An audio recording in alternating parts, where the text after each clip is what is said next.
Hello my dear students, happy Deepavali. आप सभी को बहुत बहुत धन्यवाद एंड बहुत बहुत शुभकामनाएं। तो आज हम सेंटेंस का काइंड के बारे में हम बताने वाले हैं कि how many kinds of sentence. तो भाई सेंटेंस कितने प्रकार के होते हैं।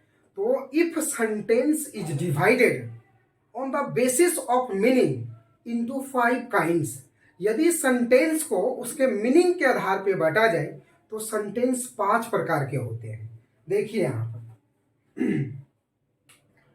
यहाँ पे हम बोलेंगे कि if sentence is divided on the basis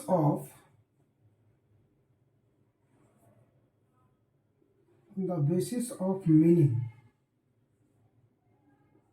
into 5 kinds. ये 5 प्रकार के होते हैं। पहला आपका है असर्टिव सेंटेंस,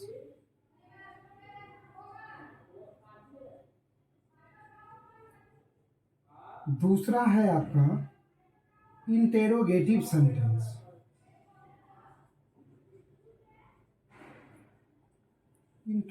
सेंटेंस, थर्ड है आपका इंपरेटिव सेंटेंस,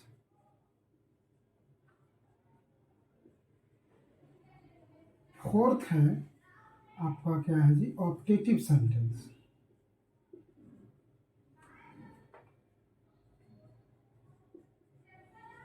और अगला है आपका एक्सक्लामेटरी सेंटेंस।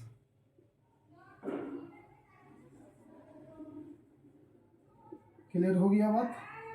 तो हम यदि मीनिंग के आधार पर सेंटेंस को बांटते हैं तो उसके 5 प्रकार हैं। पहला आपका असर्टिव सेंटेंस, दूसरा इंट्रोगेटिव है, तीसरा आपका इंपरेटिव है, चौथा आपका ऑप्टेटिव है और पांचवा आपका क्या है जी, एक्सक्लामेटरी है। तो इसको नोट कीजिए, उसके बाद बारी बारी से इसको हम बताते हैं।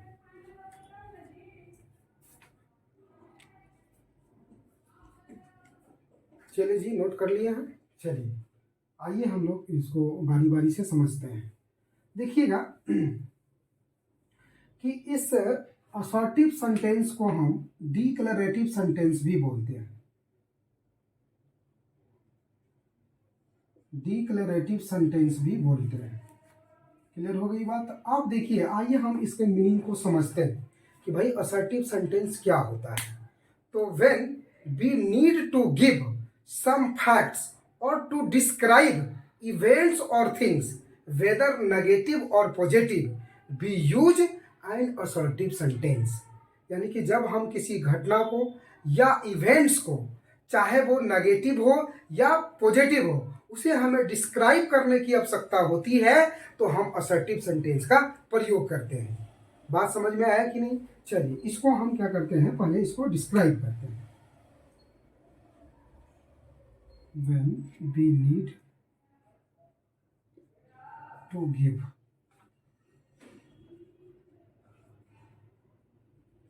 some facts or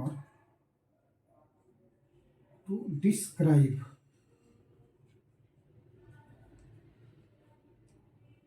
events or things, whether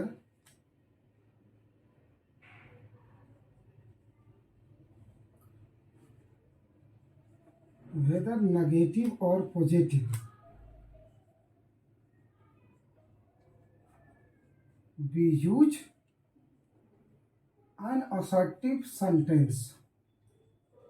अब यहाँ पर बात को समझिए, क्या कहा जा रहा है, क्या कहा जा रहा है कि when we need to give some facts, जब हमें कुछ फैक्ट्स को देने की आवश्यकता होती है, और या टू डिस्क्राइब इवेंट्स और थिंग्स, या किसी इवेंट्स को, इवेंट्स का 2 मीनिंग होता है, एक इंसिडेंट होता है और एक्सीडेंट होता है, या किसी थिंग्स को हमें डिस्क्राइब करने की आवश्यकता होती है। अब वो जो स्टेटमेंट होगा या तो नेगेटिव हो या पॉजिटिव हो, हम उसके लिए असर्टिव सेंटेंस का प्रयोग करते हैं। तो यहाँ पर देखिए, ये जो है ये अपने सेंटेंस के लास्ट में फुल स्टॉप ग्रहण करता है। बोल सकते हैं यहाँ पे it takes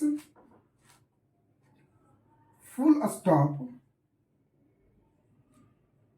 eight the end of the sentence, ये सेंटेंस के अंत में जो है ये फुल स्टॉप ग्रहण करता है जी। अब देखिए ये जो असर्टिव सेंटेंस है, असर्टिव सेंटेंस के दो प्रकार हैं। देखिए असर्टिव सेंटेंस को दो भागों में बांटा जा सकता है।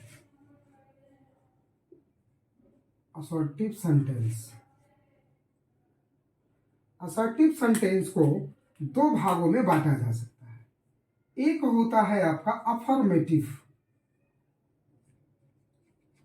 तो भाई अफर्मेटिव इसको हम कहते हैं पॉजिटिव, ठीक है, पॉजिटिव सेंटेंस भी बोलते हैं जी। अफर्मेटिव का देखिए यदि हम इसका स्ट्रक्चर की बात करें तो स्ट्रक्चर जो है आपका या तो आपका सब्जेक्ट हो सकता है, सब्जेक्ट हो गया, हेल्पिंग वर्ब हो गया, मेन वर्ब हो गया, उसके बाद ऑब्जेक्ट या कंप्लीमेंट हो गया। ये स्ट्रक्चर फर्स्ट।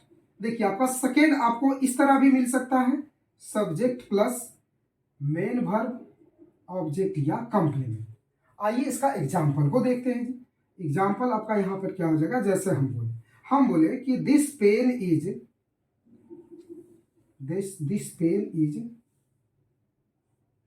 Running well. क्या हुआ इसका मीनिंग कि अब देखिए यहाँ पर ये जो पेन क्या हो गया, वाक्य का सब्जेक्ट हो गया, इज क्या है जी आपका हेल्पिंग वर्ब, रनिंग क्या है मेन वर्ब का फोर्थ रूप है, और वेल जो है ये वर्ब को डिस्क्राइब कर रहा है, इसलिए ये क्या हो गया एडवर्ब हो गया। और ये जो दिस आप देख रहे हैं ये पेन पार्ट्स ऑफ स्पीच में नाउन है, ये नाउन को डिस्क्राइब कर रहा है। तो ये आपका आप डिटरमाइनर भी इसको बोल सकते हैं, डेमोस्ट्रेटिव एडजेक्टिव भी बोल सकते हैं। तो देखिए this pen is running well, यह कलम अच्छी तरीके से चल रही, मतलब क्या ये एक वस्तु है, इस वस्तु को डिस्क्राइब किया गया है।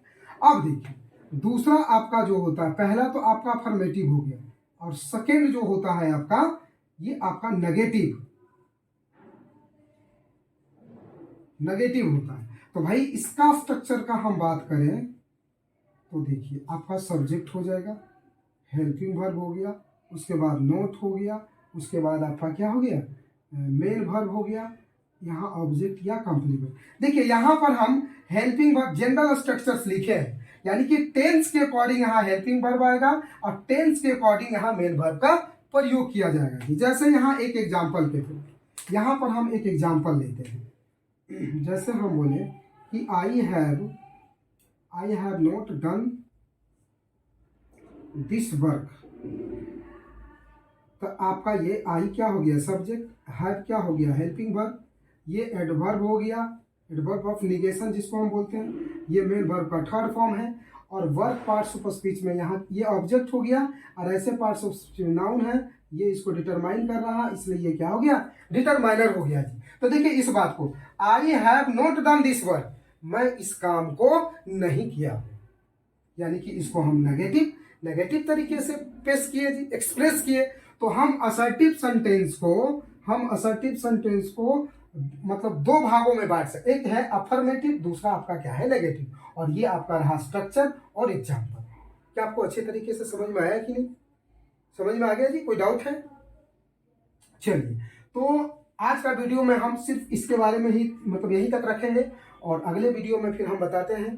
तो आप लोग खूब एंजॉय कीजिए, मस्ती कीजिए, और मस्ती के साथ साथ आप लोग पढ़ाई भी कीजिए। Take care, love you all.